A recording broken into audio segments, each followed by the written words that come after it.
what I would love to do this morning with you is to really try to connect around some really amazing things going on in our field of mental health. And Rich fortunately talked a lot about what's going on in the world. And when I was flying here, I was thinking we could really spend the whole morning talking about what's happening in the world and how it affects us.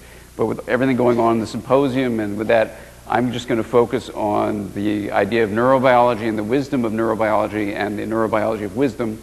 But I could also be constantly making editorials about where we're at, but I'm going to actually refrain from doing that. And we'll talk about what part of my brain allows me to refrain every time an impulse comes up like that. So what we're going to do is really look at some very basic issues. And as Rich was mentioning, there are a number of resources that you'll have, and I'll just remind you of them. The Developing Mind presents a kind of an integrated framework for us in mental health to think about a dozen different sciences and how they can be seen to converge on a way of understanding, perhaps in a slightly different way, what mental health can be considered and how relationships help shape that throughout the lifespan. There's also an entire series of books called Interpersonal Neurobiology from Norton that I'm the editor of, and we just came out with the second book in the series, and we'll have several more coming out next month. And those are also very highly referenced books that are available to you. And then, as Rich mentioned, there's a book for parents that actually just came. It isn't even out yet. It's here at the symposium, but it'll be out in a week, called Parenting from the Inside Out, which also has a lot of science in it, but is very accessible for parents. And I wrote that with my daughter's preschool director. So she was helped me translate things into English.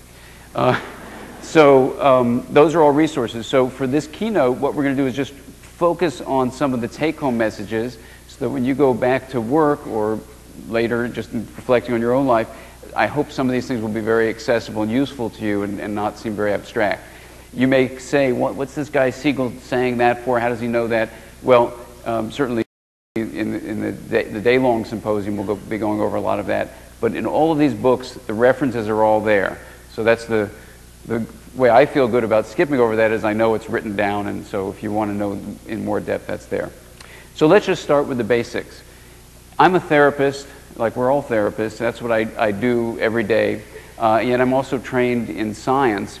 And so for me, what's so important is to take the subjective experience that we all have in connecting with our patients and our clients and understanding how people change by looking at not only our clinical kinds of wisdom, but also the wisdom that comes from the field of science. And this notion of interpersonal neurobiology that Rich talked about takes these many, many sciences and looks at the common findings across them. So we'll be drawing on things from an area called neuroscience, which has a branch called cognitive neuroscience, which is how mental processes come out of brain function. We'll also look at developmental neurobiology, seeing how the brain and the body change over the lifespan.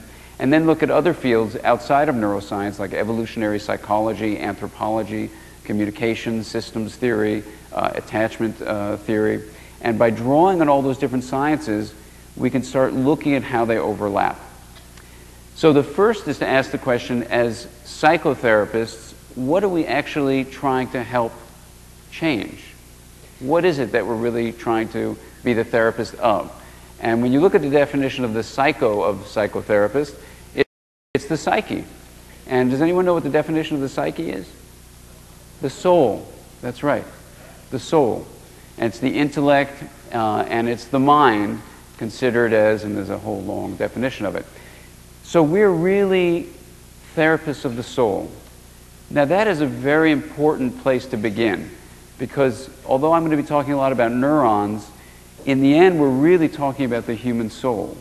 And much of the way of getting into that is by looking at how science has deconstructed elements of human experience, like the human mind or the psyche, and then putting it back together. So sometimes you may be sitting in your chairs this morning and say, whoa, this feels a little bit abstract or a little bit fragmented or here and there, but when you put it all together, the whole picture starts to feel very full. And I think you'll find in your offices and in clinics that it's actually quite useful as a holistic approach But we're gonna deconstruct it a little bit, and I just want to give you that caution.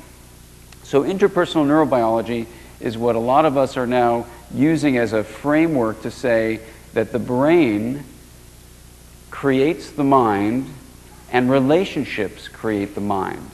And so to start from that framework, then we're interested in the psyche because we're psychotherapists, but then we're going to look at how mental processes, that is the psyche, come from the combination of relationship experiences and neurobiological processes. And that's what we're going to constantly come back to, is how both of those feed in to shape the psyche.